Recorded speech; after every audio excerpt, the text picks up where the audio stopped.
পুষ্পস্তবক অর্পণ শেষে 1 মিনিট নীরবতা। এই 1 মিনিট জীবন থেকে শেষ করে দেওয়া হলো। মৃত্যু কি 1 মিনিট আগে পরে বাড়ানো যাবে? এই 1 মিনিট অপচয় করা অপচয়কারী শয়তানের বন্ধু। এই শয়তানের বন্ধুদের সঙ্গে কি আমাদের মেলে?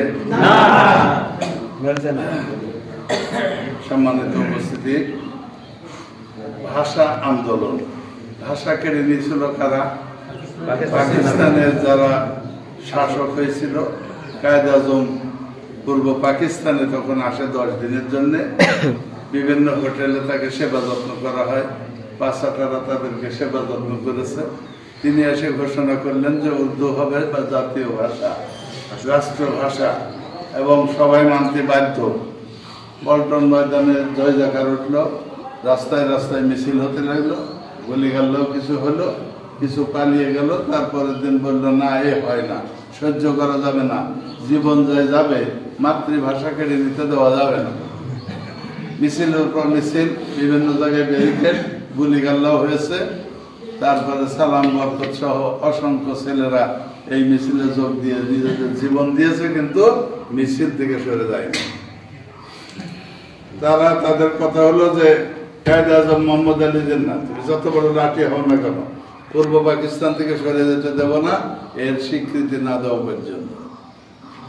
শেষ পর্যন্ত ফ্লাইটে উনি উঠে বলল, जो होगा तो होगा, जो होगा तो होगा, ठीक है मैं भाग जाएगा। তো ও তো ভেগে গেল। এরকম ভাগা লোক মেলা আছে, ভেগে যাওয়া লোক বহুত দেখা গিয়েছে, কিন্তু আমাদের দাবি পূরণ হয়নি। আমরা আজও বোকার স্বর্গে বাস করছি।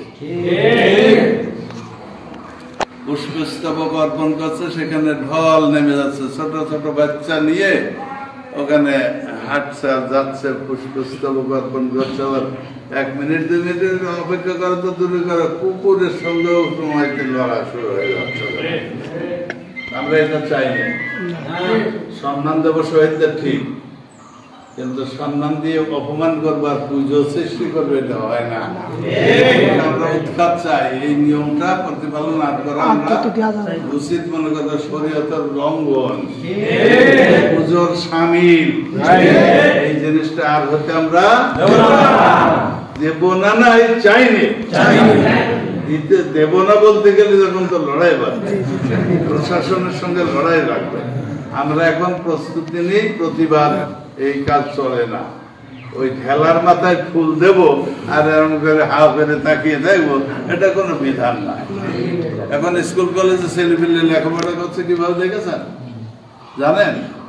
স্কুলে যায় না, কলেজেও যায় না, বাড়ি বসে পরীক্ষা দেওয়ার পর বই দেখে পরীক্ষা হবে। চরিত্র ধ্বংস করা হলো, জাতিকে বিনষ্ট করে দেওয়া হচ্ছে। এর প্রতিবাদ করার লোক এদেশে নেই, এর প্রতিবাদ করার লোক এদেশে নেই।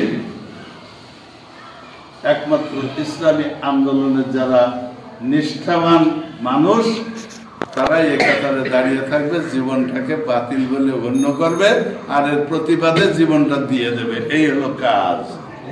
ভাষা দিবসের জন্য আমাদের তো হাউমাউ করার কোনো দরকার নেই। ওই সিনেমা দেখায় না টেলিভিশনে, কি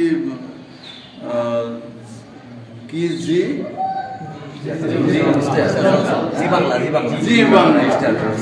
ইংরাজি না, জি বাংলা। ওতে নেশা ধরেছে বাংলাদেশের মানুষের এত, যে না দেখলে নাকি ঘুমই হয় না। অনেকে আপনারা দেখেছেন, আমাদের কালচারের পরিবর্তনের জন্য আমি বলছি যে অনেক ছেলে মেয়ে মোবাইল না দেখলে ভাত খেচ্ছে,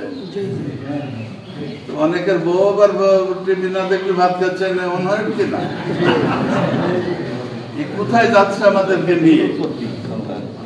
প্রকারান্তরে আমরা কিন্তু পুজো করছি, এই পুজোর থেকে আমাদের সরতে হবে। আমি আমার এই বৃদ্ধ বয়সে আর একবার একটু প্রতিবাদ করছি আপনাদেরকে সাথে নিয়ে। এটা আমরা চাই না। সরকারকে জানিয়ে দিতে হবে যে এই ধরনের পদ্ধতি পরিবর্তন করে ওই ইটের গাদা বাদ দিয়ে মসজিদে মসজিদে মোনাজাত ধরো, আল্লাহ ওদেরকে তুমি জান্নাত দান করো। এই কথাটা বলি 1 মিনিট না, 1 ঘন্টা ধরে করি, ওটা ইবাদত। আর এটা হচ্ছে কুপুরি। কুপুরিতে আমাদেরকে নিমজ্জিত করছে, আমরা নিজেরা টেরও পাচ্ছি না। আমাদের আর একটু কথা একটু ছোট করে বলছে, সময় খুব সংক্ষেপ, কারণ অনেকক্ষণ ধরে আপনারা অপেক্ষা করছেন, কষ্ট হচ্ছে ঠিকই। আমি বলি মসজিদে ওই করোনার মধ্যে অনেক মসজিদে বলেছিলাম না যে 3 ফুট 5 ফুট যদি মানুষ দাঁড়িয়ে থাকে, তারপর মসজিদে বেশি ভিড়ভাট্টা করা যাবে না, ভিড়ভাট্টা করলে পরে সে মসজিদ বন্ধ করে দেওয়া হবে, এরকম ঘোষণা ছিল। এরা যেসব ইমামরা এই আনুগত্য করেছে ওদের কি ইমাম ঠিক আছে? এত মুশকিল করেছে। আপনারা কয়জন যদি বলে দেন ইমাম ঠিক নেই, তো ওই ইমামের তো আর ইমামতি করা চলে না। বাংলাদেশের কয়টা মসজিদ আছে আপনি বলেন তো, যে কয়টা মসজিদে ওই কাতার ভাঙেনি, অল্প মানুষ নামাজ পড়েনি।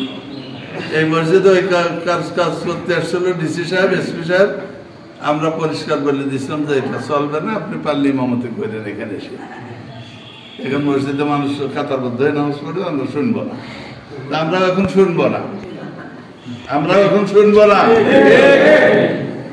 ওই ফুলের মালা ইটের গায়ে দেওয়ার আমার কোনো দরকারই নেই।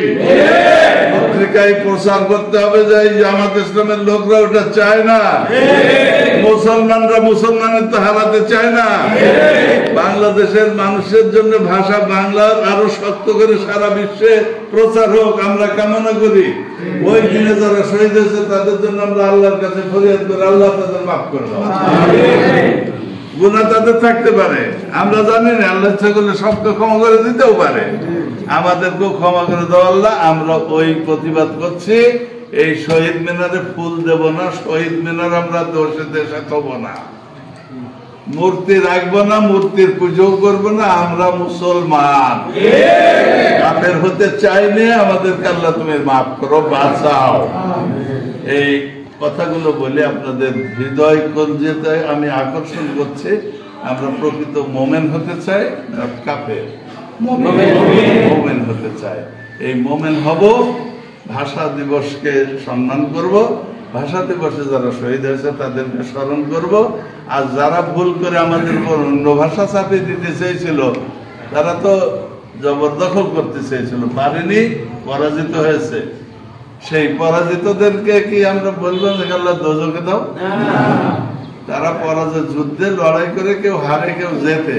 যারা হেরে যায় তারা সরে যায়, আর যারা জিতে যায় তারা থেকে যায়। যারা চলে গেছে আল্লাহ তাদেরকেও, তাদের যদি ভুল হয়েই থাকে ইচ্ছাকৃত ভাবে না অনিচ্ছাকৃত, তাহলে মাফ করে দাও। আর আমাদেরকে মাফ করো, আমরা যুদ্ধ করব প্রয়োজনে এই ভাষা রক্ষার জন্য। এই দেশে এখনো 21শে ফেব্রুয়ারি কেন হয়, 8ই ফাল্গুন না হয়ে? এটাও একটা প্রস্তাব। আমার সম্মানিত পরিচালক বললেন যে প্রস্তাব আকারে একটা একটা করে যাক, আমরা এই প্রস্তাবনা নেব। সাংবাদিক ভাইয়েরা যারা উপস্থিত আছেন, অনুপস্থিত আছেন, তাদের গোচরে দেওয়া যে আমরা এইটা ওই পুজো আর করবো না, 21শে ফেব্রুয়ারি মানব না, আমরা মানবো 8ই ফাল্গুন, বাংলাদেশের মানুষ।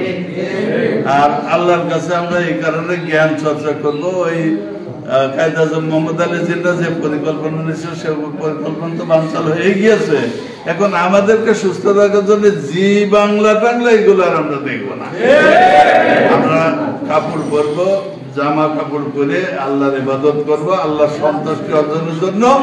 আল্লাহর অসন্তুষ্টি আমাদের ভিতরে যাতে কোন রকম ভাবে না থাকে, সেই কাজ আমরা করবো। আল্লাহ আমাদেরকে মাফ করে দাও, আমাদেরকে সুস্থতা দাও, আমাদেরকে জ্ঞান দাও, আমরা যাতে পবিত্র হয়ে তোমার কাছে জবাবদিহিমূলক অবস্থা আমার কলিজাতে যাতে পোষণ করে আমি সুন্দর হয়ে তোমার কাছে পৌঁছাতে পারে।